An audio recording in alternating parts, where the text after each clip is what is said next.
Earlier in the course, I showed you a quick demo of Code First workflow.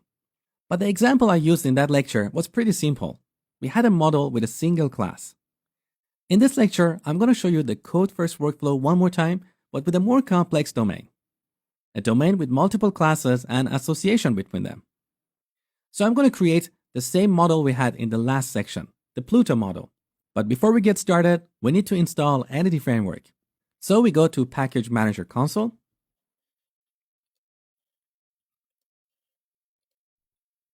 Now, before proceeding any further, let me give you a tip here.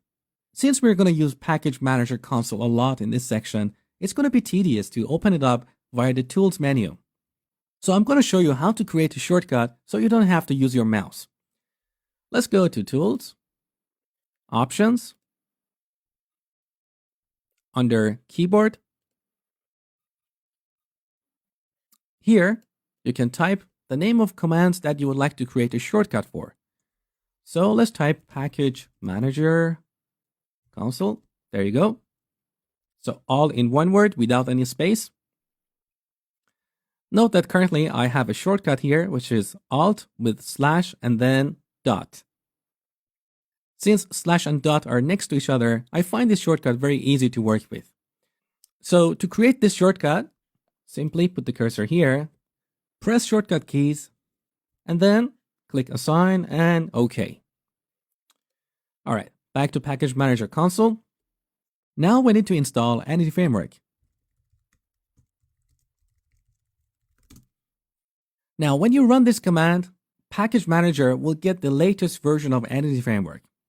At the time of me recording this, the latest version is 6.1.3, but we're expecting version 7 to be released over the next 6 months. I have heard that version 7 might have some breaking changes. So for the purpose of this section, I want to make sure you use the same version as me, and when Entity Framework 7 is released, I will create a new section in the course to keep you updated. So, -version, 6.1.3. Okay, beautiful. Now let's clean this up. Okay, now that the Entity Framework is installed, let's go and create our Pluto model. Okay, we have 4 types here: course, author, tag, and course level, which is an enumeration. Let's take a closer look at each of these types here. So the course class has a few properties like ID, title, description, level, full price, author, which is a navigation property to the author type, and tags. So a course can have multiple tags. Let's take a look at the author type. So the author type has an ID, name, and a list of courses. So as you see, we have a one-to-many relationship between authors and courses. An author can have many courses, but each course is created by only one author. Of course, this is purely an assumption here, and in a real-world scenario, we can have a many-to-many relationship between authors and courses. But for this lecture, it doesn't matter, because as you will see in a second, we have a many-to-many relationship between courses and tags. So let's take a look at the tag class. So here we have an ID, name, and a list of courses. So a tag can be applied to many courses, and a course can have multiple tags. And this is our many-to-many relationship. And finally, let's take a look at the course level enumeration. So the same enumeration we had in the last section. Okay, so here's our model. Next, we need to create a DB context. Remember DB context? It's a simple abstraction over the database that hides all the complexity around working with connections, commands, reading data, transactions, and so on. So let me quickly create a DB context here. So I'm going to call it Pluto context, which derives from DB context. And note that DB context is in system.data.entity. So because I'm using ReSharper here, it automatically added the namespace on top of the file as I was typing the name of the class. If you don't have ReSharper, you need to manually resolve that. Okay, now what goes inside a DB context? here we're going to have a bunch of DB sets. A DB set is a collection of objects that represent a table in the database. So DB set is a generic type. Let's say DB set of course, and we call it courses. So with this, we can access the courses table in the database. We need two more DB sets here for authors and tags. Okay, so our context is ready. Next, we need to specify the connection string. So we go to the application configuration file.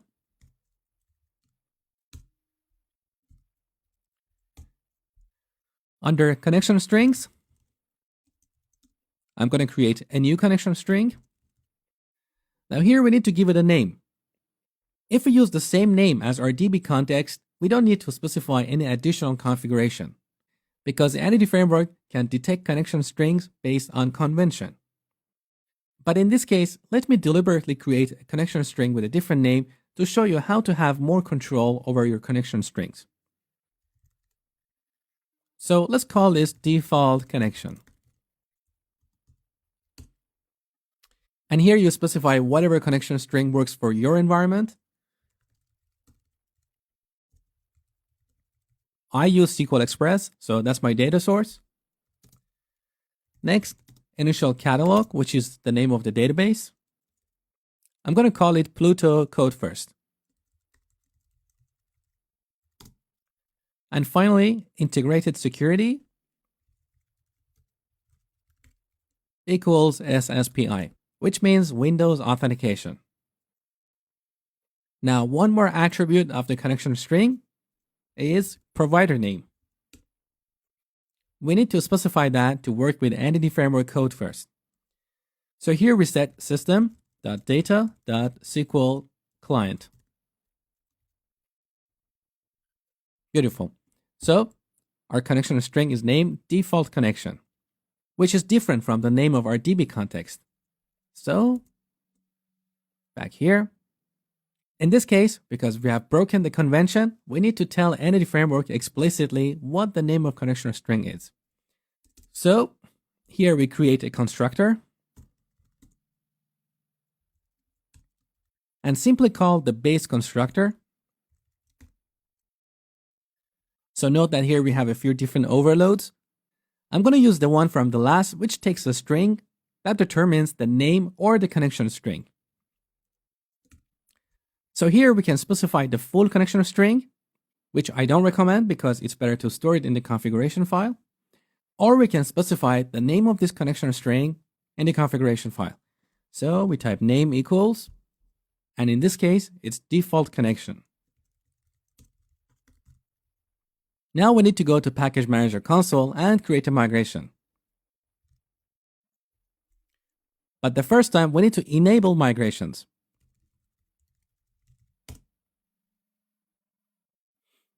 So we run this command only once in the lifetime of a project. Okay, enabled. Now let's clean this up and add a migration. We give it a name. In this case, we can call it initial model. You can use any names, whatever makes sense to you. Okay, let's take a look at this migration. So under Solution Explorer, you see we have migrations folder, and here's the migration. So you have already seen this before in the demo at the beginning of the course. But let me quickly highlight a few points here.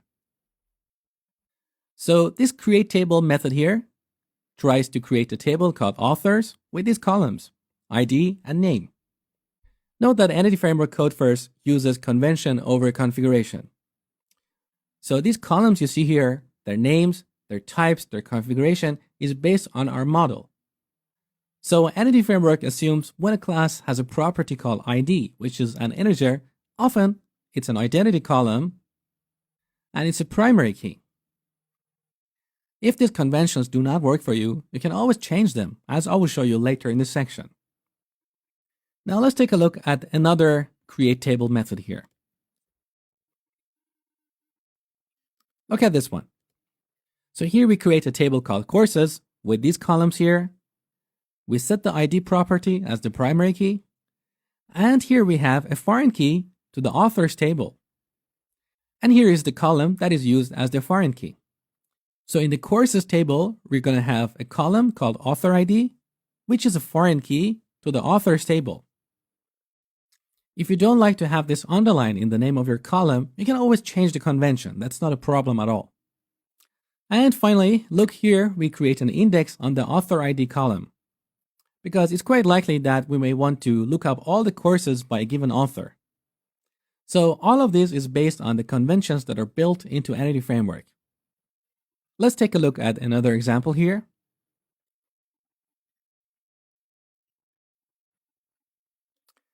So our tags table is pretty simple. It has two columns, ID and name. But look at the next one, tag courses. We did not have a class by that name in our model. This is the intermediary table that is used in a many-to-many relationship, because a course can have multiple tags, and a tag can be applied to multiple courses. So in this case, Entity Framework knows that we have a many-to-many relationship between courses and tags, so it creates this intermediary table here.